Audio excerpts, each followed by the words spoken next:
Mengikuti kata-kata Matt, mereka yang belum sempat memasuki kota terapung itu langsung panik.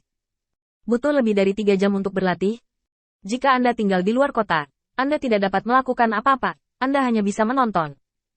Jika Anda memasuki kota terapung, tidak peduli seberapa buruknya, Anda dapat melakukan hal Anda sendiri di tempat di mana tidak ada latihan di kuil dari penguasa cahaya. Selain itu, apa yang Anda cari ketika Anda tinggal di luar kota? Melihat seberapa tebal tembok kota? Seberapa hebat penghalang pertahanannya?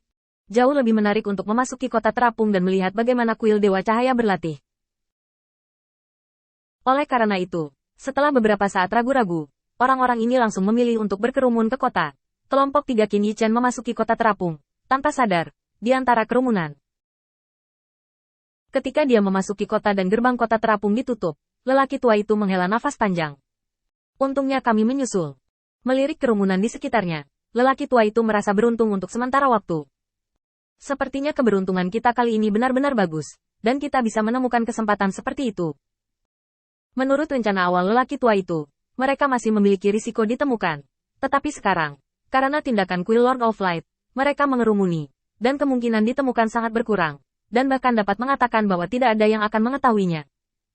Orang tua itu menundukkan kepalanya dan membawa Yali dan Qin Yichen ke kediaman temannya. Qin Senior, temanku memiliki temperamen yang aneh. Dia tidak memandang rendah dia. Jangan khawatir tentang dia. Qin Yichen mengangguk acuh tak acuh. Kesadarannya menyapu. Dan baru saja, dia merasakan kesadaran menyapu tubuhnya. Jelas, ada juga taktik yang disiapkan oleh Yago. Meskipun Yago mengatakan bahwa dia tidak terlalu berbakat, dia sangat dewasa dengan metode ini. Dengan orang lain, mungkin dia masih berpuas diri, yang berarti Yali telah meninggal karena racun dan mulai mengkonsolidasikan kekuatannya. Tapi ini dan Yago masih waspada, kesabaran dan kewaspadaan ini sangat bagus. Qin Yichen melihat pemandangan di depannya dengan ringan, tidak mengatakan apa-apa, hanya menghela nafas sedikit. Yali dan Yago, dua orang ini memiliki pengawal yang dibanggakan, dan juga memenuhi syarat untuk bersaing memperebutkan kendali keluarga. Satu-satunya masalah mereka adalah bahwa mereka tidak memiliki cukup visi. Visinya tidak cukup luas, dan saya belum melihat seberapa banyak kemakmuran dan kebisingan yang ada di dunia ini. Mereka harus bekerja sama daripada melawan pertikaian di sini. Meskipun kekuatan mentalnya sangat hancur, Qin Yichen sendiri tidak mengatakan apa-apa tentang pilihan mereka. Bagaimanapun, itu adalah ide mereka. Bukan Qin Yichen yang mengendalikan tindakan mereka. Mengikuti bimbingan lelaki tua itu, mereka bertiga datang ke sebuah rumah yang agak terpencil dalam waktu singkat. Lelaki tua itu melihat bahwa tidak ada seorang pun di sekitar, dan membawa mereka berdua masuk melalui gerbang halaman belakang. Begitu dia memasuki halaman belakang, Qin Yichen mencium bau alkohol yang kuat. Sambil mengerutkan kening ragu, Qin Yichen mengendus bau di udara dan yakin bahwa dia tidak merasa salah barusan. Berapa banyak yang kamu minum, pecandu alkohol tua? Aku ingin meminta bantuanmu hari ini. Bang. Setelah suara toples anggur pecah, Qin Yichen melihat seorang pria parubaya yang terlihat sangat ceroboh, menatap lelaki tua itu dengan mata mengantuk, dan kemudian berkata, "Apakah kamu tidak melarikan diri, orang tua?" Orang tua itu melangkah maju untuk menjelaskan, dan ini menjelaskan tujuannya. Tuan kecil masih memiliki beberapa hal yang harus aku urus. Aku ingin tinggal bersamamu selama beberapa hari. Kamu juga tahu bahwa Yago belum melepaskan rencana kita. Dan pasti akan ada beberapa tindakan. Pemabuk tua, kamu harus membantu kali ini. Aku.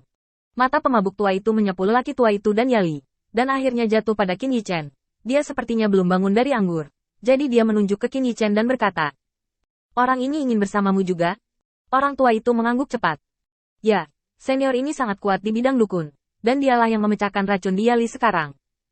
Pemabuk tua itu tiba-tiba memandang lelaki tua itu seolah-olah dia setengah sadar. "Apa kamu yakin?" Pria tua itu mengangguk setuju. 100 keyakinan. Apakah aku harus berbohong padamu? Mata pemabuk tua itu berkedip, dan setelah ragu-ragu sejenak, dia mengatakan ini. "Oke, berapa lama kamu ingin tinggal di sini? Semuanya tergantung pada suasana hati kamu." Setelah selesai berbicara, pemabuk tua itu berdiri, menggelengkan kepalanya, mengeluarkan toples anggur yang belum dibuka dari antara banyak toples anggur, dan membawanya ke Qin Yichen dengan satu tangan. "Taruh saja toples anggur di atas meja. Anggur ini untukmu." Terkadang orang seperti anggur. Sebelum segel lumpur dibuka, kecuali pemabuk tua yang tahu bagaimana anggur itu, tidak ada orang lain yang tahu. Qin Yichen tersenyum sedikit, mengulurkan tangan dan menepuk segel lumpur. "Anggur yang enak, terima kasih." Peminum tua itu menatap Qin Yichen dengan tatapan kosong. "Kamu bisa mengatakan bahwa kamu tidak minum alkohol dalam sekejap." Setelah selesai berbicara, Pemabuk tua itu membawa tangannya di punggungnya dan pergi ke halaman untuk membersihkan tempat tinggal Yali. Melihat bahwa alkoholik tua itu sangat tidak sopan lagi, lelaki tua itu datang ke sisi Qin Yichen untuk meminta maaf. Qin Senior, temanku selalu seperti ini, dan dia tidak suka bertemu siapapun. Kuharap kamu tidak keberatan.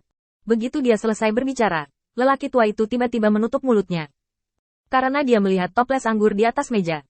Guci anggur itu disegel dengan lumpur yang pecah, dan ada pola aneh di atasnya. Guci anggur ini dihargai oleh pemabuk tua. Bahkan jika dia membawa Patriak ke sini saat itu, dia tidak mendapatkan perlakuan seperti ini. Untuk sementara waktu, lelaki tua itu sebenarnya sedikit tidak berharga. Dia melihat pemandangan di depannya dan terdiam lama. Karena dia tidak tahu apa yang dilakukan pemabuk tua itu, dia bisa saja mengabaikan etiket penguasa kota, dan dia bisa mengabaikan pemilik keluarga. Jelas, ini adalah etiket tertinggi bagi pecandu alkohol tua untuk bertemu orang lain. Qin Yichen hanya tersenyum ringan. Sebenarnya aku juga suka minum, tapi aku tidak sering meminumnya. Setelah selesai berbicara, Qin Yichen membuat gerakan ringan, dan anggur berubah menjadi naga giok dan bangkit dari toples anggur, mengisi gelas anggur. Segel lumpur yang telah dilepas tiba-tiba terbang dan menyegel toples anggur lagi. Qin Yichen menyesap perlahan dengan gelas anggur di tangannya. Anggurnya enak, tapi sayangnya, tidak peduli seberapa bagus anggurnya, kamu tidak bisa minum terlalu banyak. Ketika pemabuk tua mengeluarkan anggur untuk menghibur dirinya sendiri dan mengucapkan kata-kata itu, Qin Yichen dapat yakin bahwa orang ini tidak sederhana. Ditambah dengan penjelasan lelaki tua itu, Qin Yichen lebih yakin dengan tebakannya. Dia tahu bahwa kekuatannya yang sebenarnya bukan hanya apa yang dia tunjukkan saat ini, dia bahkan tidak memiliki kekuatan seorang ksatria. Dan implikasi dari apa yang dia katakan sangat jelas. Dia telah melihat melalui avatar Qin Yichen, setidaknya dia tahu bahwa dia hanyalah avatar yang berdiri di sini. Qin Yichen tidak mengatakan apa-apa, hanya menghela nafas. Ini benar-benar di sini. Naga tersembunyi berjongkok Tiger. Dari awal kebangkitan keluarga di kota terapung, hingga sekarang, seorang pemabuk tua melihat melalui avatarnya bagi Qin Yichen. Ini adalah kabar baik dan kabar buruk.